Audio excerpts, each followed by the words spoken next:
graced the uniform and must resign. That Lloyd Austin guy, Secretary of Defense, also must resign for not only their honor, but for the sake of national security. And we're back, Mike Cernovich, rockfin.com, ROKFIN.com/Cernovich. If you're watching me anywhere but at Rockfin, then be sure to join the party. Join me over at Rockfin. Support the old channel. So I don't know what's going on today, people. This is a complicated day. It's a complicated day for a number of reasons. So I'll just share with you my point of view, and I'll share with you the challenge that I face with my own humanity and my own contradictions and my own, I wouldn't call it cognitive dissonance. That's not the word. But I'll just tell you how I feel. We can just talk about our feelings for a little bit. So I don't believe that this government in the U.S. is legitimate at all. I believe it's a hostile, occupied regime that's China-based, that sold the country out. I believe the regime includes everyone from corporate media establishment to the highest generals. I want the regime to fail, right? Folks, in my life, I've had some good experiences. This is top. Oh my goodness. There's a certain aroma that good tobacco has that you can't fake. Unless you've had it, you can't understand. Rather, when you go to a cigar shop, you'll say, "Oh, I'm going to buy a cigar." There's an aroma that it has. All right, but what are we talking about? Oh, we're talking about General Mills and Lloyd Austin or whatever his name is, Secretary of Defense. So I don't know if you watched that press conference they just did or not. I posted it a couple times, and I think it's an important press conference to watch because it illustrates 3 points. 3 points.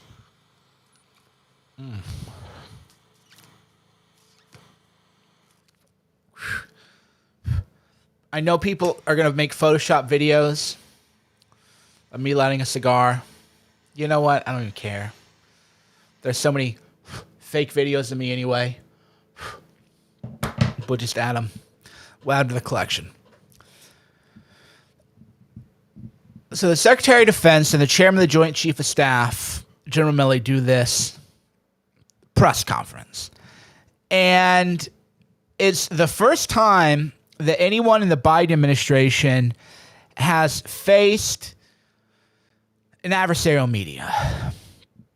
And again, you have to watch the press conference to really understand it, but you should watch it. The reporters were prepared. I was impressed with the reporters. Where have these people been for the past 5 years, at least when we're covering Democrats? So it was actually quite impressive how prepared they were, and they knew more than the Secretary of Defense. They knew more than the Secretary of Defense, and they knew more than Chairman of Joint Chief of Staffs. They stumped him. I mean, they literally stumped him, and literally stumped him. General Milley had to save him. Had to save the Secretary of Defense from an adversarial question. I don't want to call it hostile because reporters are supposed to be hostile. Adversarial is the word. The way journalism is supposed to work, and the reason that we had this free press is it used to be understood that a reporter's job was to be hostile to the administration. Under the Obama years, they all took naps, and then Trump ran, and then suddenly they did their jobs, although it was bad. There wasn't really that much. They had to fabricate stuff on Trump. Isn't that interesting? That when Trump was in office, they had to fabricate to make Trump look bad. With Biden, it's so bad you don't have to make anything up, right?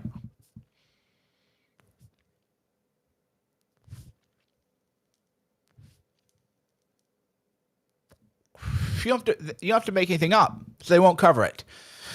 The Taliban representatives, they've done more press conferences and answered more questions than Joe Biden has. The commander in chief of the world's largest superpower, most powerful superpower, cannot be bothered to answer questions. He gave some little press conference just now about COVID.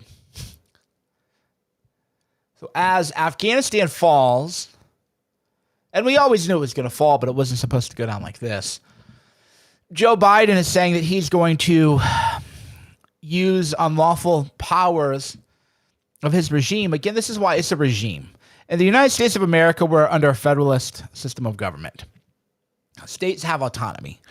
By denying states' this autonomy, Biden is acting as a fascist. That's why I say we don't have a government. We have a regime. So rather than answer questions about Afghanistan, Biden answers no questions. He gets cobbled in. They can't, say too, they can't schedule his press briefings a day in advance. Right? Because you never know with a dementia person how they're going to be. So they can't, like me, I could tell you right now, I'll talk to you tomorrow, 11 a.m., and I'll be there. Now, I don't keep a schedule personally because, when I stream, that I just stream whenever I feel like it, right? But if I needed to be somewhere tomorrow, where do you want me to be tomorrow and at what time? And I'll show there, and I'll be lucid and coherent. I might be a little cranky. Maybe I didn't have a great night's sleep, but I can tell you that I'll be lucid. I could schedule an event a week from now, and I would show up lucid, coherent. Not a problem. With Biden, they can't plan anything a week ahead. They can't plan anything even a day ahead because they have to get his drug cocktail just right. And then, okay, now's the time. Push him out there on stage. So they push Biden out. Get him out there real quick. Don't take any questions. Get him to talk about this. Here's your notes. Get him out. Shuffle him out. It really is Weekend at Bernie's. So we have a Weekend at Bernie's thing going on with the president. We have incompetent regime military leadership. General Milley wants his dream job is to teach. His dream job is to teach critical race theory at West Point. Maybe he'll get that job now.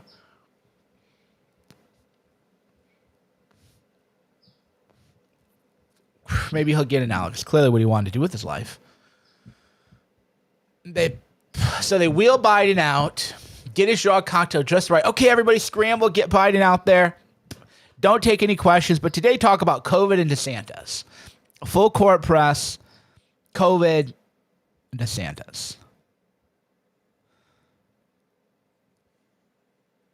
No mention of this debacle. And then he sends on the Secretary of Defense and the Chairman of the Joint Chief of Staff to give a briefing, and they can't answer any questions either because they don't know anything, because they're spending all their time trying to purge Trump supporters from the military. So that has dual implications, right? Purging Trump supporters from the military has dual implications. So first of all, it weakens the military because let's just be real. What's the political makeup of infantry? What's the political makeup of Rangers, SF, SEALs? What's the political makeup? Because people always go, the military is politically diverse. The military isn't what wins wars. It is special operations forces that win the wars. Most people don't know that. They don't understand how modern warfare has changed. And I've recommended a few books that people can read. If you have friends who have served, they can tell you, right? You have special operations, does most of the missions. Then you have infantry, who does a lot of missions, but a lot of patrols, a lot of airfield seizures. And then you just kind of have everyone else. And there's a lot of quote unquote political diversity and all these other units. But if you look at infantry and you look at SOF, you're talking 90% pipe hitters, 90% meat eaters, 90% right wing. Probably they'd be called far right wing by this current definition, which means if you love your country and you would fight for America, then you're far right wing. It's 90-10. It isn't, there's a lot of political diversity in infantry means, are you right wing or far right wing, or just a Christian conservative with the occasional, random lib in there now and then. So by purging the Trump supporters, the conservatives, the Christians from the military is weakening itself, but then it's making it more capable of turning that force against America. Because obviously, if you're a Christian and you love your country, you're not going to take up arms and kill Christian Americans or Muslim Americans or Jewish Americans or any Americans. You're just not going to do that. You have a moral code. You have a patriotism. You have a love for the country. So those people are all being shuttled out. And then now if General Milley wants to round up Americans, he has the dumb people left who will follow orders, right? He has the dumb people who don't even love America who will follow orders and will do it, but it's not the most competent people who are going to do it. So the most competent people are being purged, and what's going to happen now? The lowest of the low who stay in are going to hunt down the elite who are forced out. Just think it through a little bit.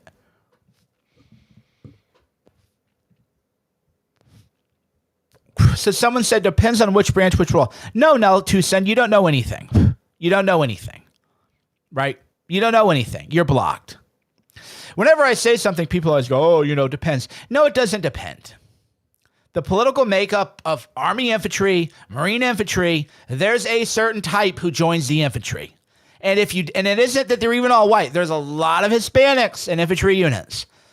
So it isn't even I'm not even using coded language to be like, is all white guys. I didn't say that. If I felt it was that, then I would say that, right? Because I'm at the point in my life where I don't have to lie. I don't have to lie and say I like Trump, because I don't. And I said that in 2020. I don't have to lie. Infantry is a personality type. It's a man of adventure. You don't join the infantry because you're a lib and you are thinking, should I go work for the UN and help UN pedophiles, or should I go on the hero's journey and try to get a CIB, right? That you're an idiot if you think that. Everybody's the same. When they sign up, do I go to the UN and help the UN and their human trafficking and help evil, or do I join military infantry? That liberals don't care about their country. Liberals don't care about going on a hero's journey and the warrior's journey as a rule. Now, like I said, 1 out of 10 do, but it's 90-10. So right now with the military, by purging out quote unquote extremists, i.e. people who love their country and love freedom and love the First Amendment, Second Amendment, they are weakening the military from the inside in the hopes now that they can use the remaining people to hunt down Americans, but it's going to be the lower tier people hunting down Americans, right? So we're not going to win a war, that's for sure.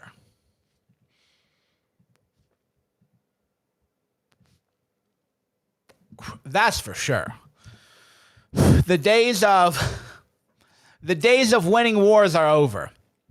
Now, the country is a nuclear power, but given the level of incompetence, who knows who's guarding the nukes at this point? How many nukes they're going to seek and make? Remember when the Soviet Union fell? The Soviet Union collapsed from inside. The Soviet Union didn't fall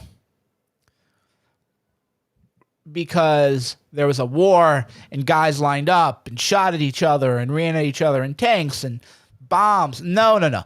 The Soviet Union fell because They purged all of their smart people. Most people don't know that. Do you know what a brain drain there was in the Soviet Union? Right? Do you know what a brain drain there was in the Soviet Union? Right?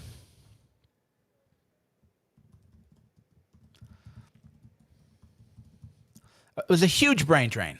All of the smartest, most competent, most talented people left the Soviet Union. Why? Because you didn't want to starve, because you didn't want to know that your time in the gulag would be next. There was a brain drain, so then the people left guarding the nukes weren't the most competent people. We are now seeing this internal brain drain where people aren't leaving the country. Well, people are leaving the country. A lot of crypto people are. But people are leaving the military, going more off grid. So who's even going to be guarding the nukes now? Who's going to be would you trust General Milley to do a nuclear war? Really? Would you trust the Secretary of Defense to man a guard station? Let's just be real here. Would you trust General Milley to guard a post with it's your life? Imagine it's your life. 50-50 rules. 50% are awake, 50% are asleep. You have to fall asleep. General Milley is going to be the one outside of the firing position guarding you. Would you trust General Milley to guard you, your life? Would you trust him to work at a nuclear silo? Would you trust the Secretary of Defense to guard you to work at we all know the answer. Just go watch that press conference. You wouldn't trust these people to guard your car at a parking lot. You would give General Milley the car keys as a valet and be like, ugh, I hope my car makes it back okay. Yeah, right? You honestly, you would, when I go to a valet, I encounter more intelligence and competence that I just saw from that press conference between the two highest military officials, the Secretary of Defense and the Chairman of the Joint Chiefs of Staff. Right? Well, I guess the Commander-in-Chief, Biden, would technically, but he was nowhere to be seen. So that's it, folks. That's your chain of command. The Commander-in-Chief, then you have General Milley and Secretary of Defense. There you go. Those are the three most senior military leaders. Would you trust any of them with your car keys at a valet stand? The implosion's happening from within.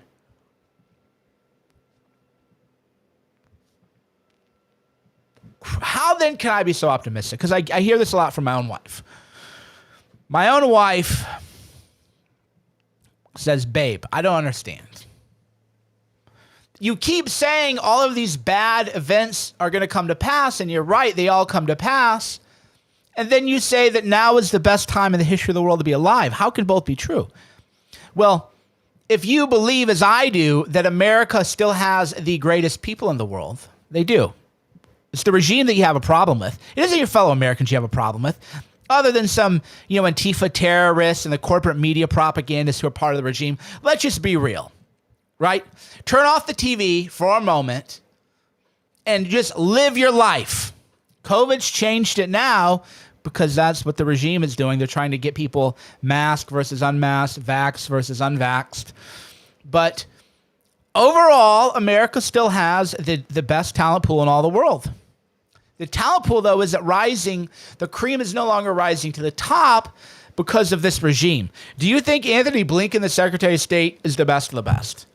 Right? Let's just talk about who's in charge in the ruling regime. All right, let's just throw out some names here. Let's see who's in charge of the ruling regime. Tell me if these are highly competent people or not. Right? Let's talk about, let's just play the name game, right? Let's play. So I'm going to tweet this out and get some people in. Let's play a game talking about the regime. Okay? The best of the best. Are these the best of the best? President Joe Biden, head of the regime, or at least the puppet head of the regime, is he the best of the best? If he were the CEO of a company that didn't have government contracts, so some people would try to think you're clever and you're not clever. If he were just the CEO of a company and you were going to invest in that company, right? Yes or no, based on him, would you? So is Joe Biden the best of the best? No. Is Jake Sullivan, the national security advisor, the best of the best? You probably don't even know who he is. He's so forgettable that I always forget his name. I might have said his last. I always forget the guy's name because he's so mediocre that you're like, oh yeah, I think it's Jake. So I think so. Okay. So that mediocre white guy. Not to be racial. I don't want to be racialist towards white people. Other than he's just a cardboard cutout. There's nothing about him that stands out, right? Anthony Blinken, the best of the best, yes or no? Is Anthony Blinken the Secretary of State, which is one of the most important positions in the government, other than president, probably is the most important. Anthony Blinken, Secretary of State, the best of the best. You probably don't. I'll blame you if you don't know his name. At least Pompeo's memorable, right? At least Pompeo's memorable. Big Mike. Boombastic Mike. At least Pompeo, has some kind of command presence, some kind of vibe, some kind of aura. Thanks for the tip, Benny. Appreciate it. If you're watching anywhere but rockfin.com, go to rokfin.com/Cernovich. Sign up. Okay. So Big Mike, I have more personality than Anthony Blinken, Jake Sullivan, General Milley, and the Secretary of Defense, Lloyd Austin combined. True or false? Who would you rather have? And I'm just in a t-shirt. I'm just some guy in a t-shirt, right? I carry more aura than General Milley, the highest of the highest of the highest military official. If you put me and General Milley next to each other and put us in the same uniform or put us in the same t-shirt and you said, who's in charge? Who do you want in charge? General Milley, Lloyd Austin, or Mike Cernovich, or Anthony Blinken, or Jake Sullivan, or Mike Cernovich? Let's just be honest. Let's just be real here. I can put on a t-shirt. It looks kind of good. It's actually Stonewall. It's a trendy. It looks cool. It's actually a trendy shirt. But I have more presence than these people giving press conferences, the regime in charge. How then could I not be optimistic? The regime has to implode. It's just a cycle of life. Now, I feel bad for the people who are suffering. I feel bad for the Afghani people. I feel bad for a lot of people, man. The humanity, my heart weeps for the suffering in the world.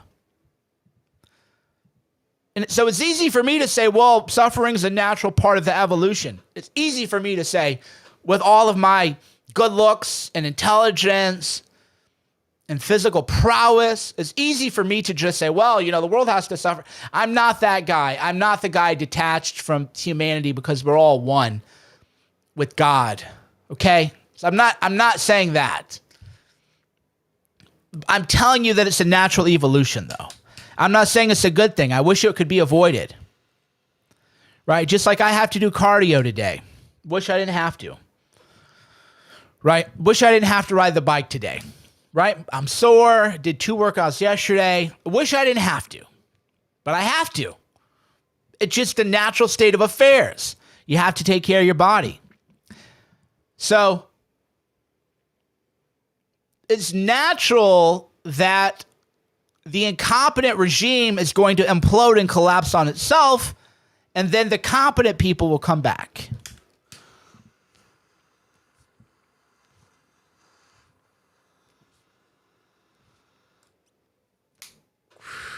It's natural. It isn't desirable. I don't like it. I wish I would have otherwise. I wish people didn't have to suffer. I have a heart. I understand all this. I wish it were different, but it's not. I'm just telling you. I wish it were different, but it's not. So for me, that's why I'm optimistic. I'm optimistic because the regime must implode from the inside out in order for competence and goodness and morality to return. It has to happen. It isn't going to be nice. It isn't going to be pleasant. A lot of people will be hurt. I've been targeted personally multiple times. They're still after me. They might murder me any day. Could be any day they kill me. Right? That's just the reality. That you know this, you know it. People ask me every day, are you afraid of your safety? Are you afraid of this? And the answer is that it is like saying, are you afraid of the sun rising tomorrow? The world is going to move on as it's going to move on. We have to put our faith in God. We have to put our hope in God. We have to realize that our mission is about God. It's greater than ourselves. And we can't wallow in fear and self-pity, but we know that I'm a target. We know they want to take me out. This is not, they've tried multiple times. So this isn't bravado. This isn't ego. I wish I didn't have to be prominent. I wish I could just be a nobody. Because that would mean I had a well-functioning country. I was a nobody 2015 because I didn't care. I was just living the dream. I don't want to have to do this. This is a burden on me. I don't enjoy this. I don't enjoy having to fight every day for my country. I don't enjoy every day knowing that they're plotting to assassinate me every day of my life. Assassination being direct, i.e. attacks on my life, and also indirect with the corporate media propaganda lies, the disinformation, the PSYOPs, the COINTELPRO, the MK Ultra, trying to get people to believe things about me that aren't true because then one of their MK Ultra subjects could come and get me. Hey, man, I would rather just hang out. My daughters are napping, smoke a cigar while my daughters nap, take my daughters to the park, ride the exercise bike for an hour, have a little alone time with my wife, make a Kodiak muffin, those little pancake muffins. I don't know if you've ever had those. I'm a simple man, right? Wake up, get a coffee, read, meditate, pray, hang out with my daughters, go to the park, walk my dog, go to the gym. I'm a simple man. I don't need to be this important figure that I am. I don't like it. But if not me, who? If not now, then when? That's why leadership, real spiritual leadership is a burden. It's a burden. I read the comment. That's why people go, oh, you blocked me. Well, you're a dick. You're a fucking dick. That's why I blocked you. You were a fucking dick. And I read comments, and you were a fucking dick. So when you tell me that you blocked me, what you're really saying is, hey, Mike, I was a fucking dick to you, and you read my comment, and then you blocked me. That's the truth, is you've created a victim complex where, oh, you wronged me, Cernovich. No, you were a fucking dickhead, and I actually read my comments because I care about people. I have love for the people, and you were a fucking dick, and that's how you chose to use your time and my time, was to try to bring me down a peg. That was how you chose to choose your time. So people come up to you in real life all the time like, oh, you blocked me. Just put a sign on your head. I'm a fucking prick. I treat people with a lack of respect. I don't have empathy for people. Right? That's you. I didn't block you. You blocked yourself because that's the energy you chose to engage with me with. That's the energy you engage the world with. That's why it's a burden that I feel every day. Whereas I could just have, for me, what does it take for me to be a content person? Very little, relatively speaking.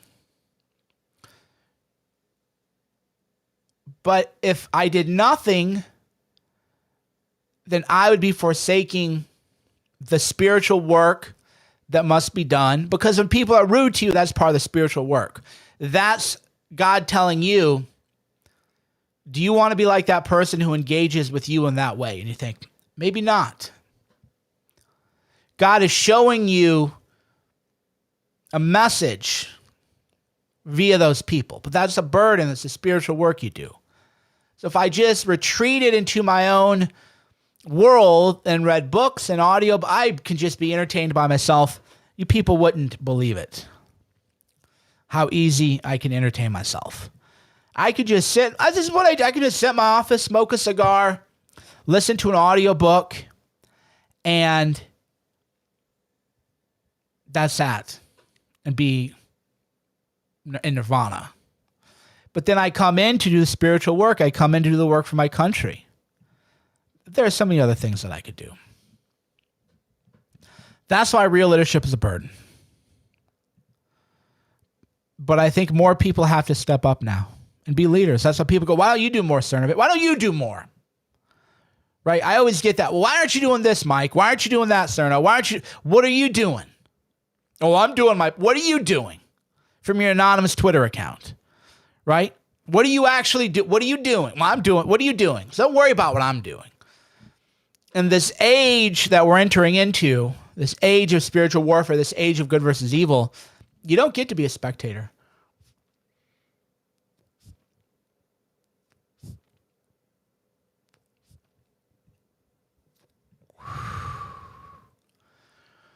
The demons might come for you last, but the demons are coming. Do you want to be alone? Think about that for a minute.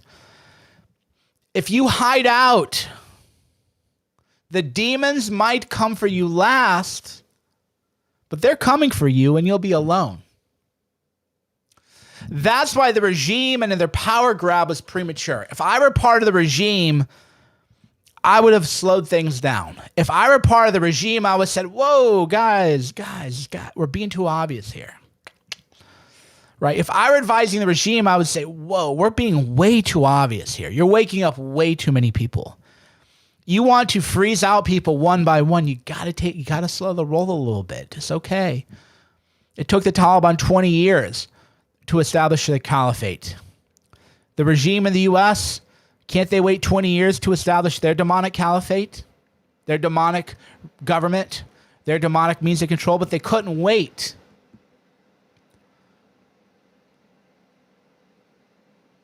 That's why I tell people the demons are coming for you. You can hide out and be last, but then you'll be alone. Right now, you're not alone.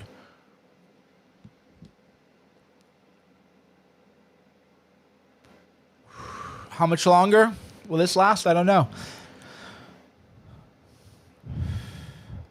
Right? How much longer will this last? I don't know.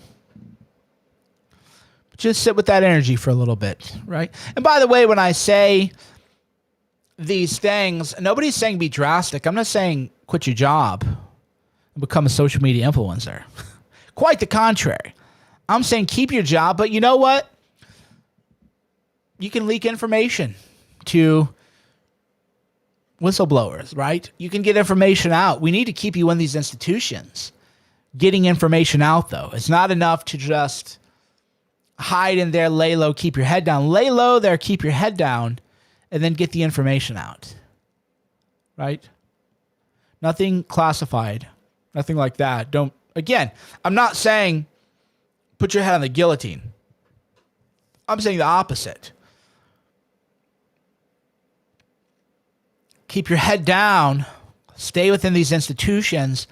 Every now and then a little thing will come up. Just get it out there, right? Get it out there. But you can't do nothing. Can't do nothing. They're coming. They're coming for you. You might be last, but then you'll only be alone. Sit with that energy for a while. Thanks for watching. Mike Cernovich, rockfin.com, ROKFIN.com /Cernovich, rockfin.com/Cernovich. Head on over, sign up. You can sign up for free. If you can afford it, become a paid subscriber. Easy.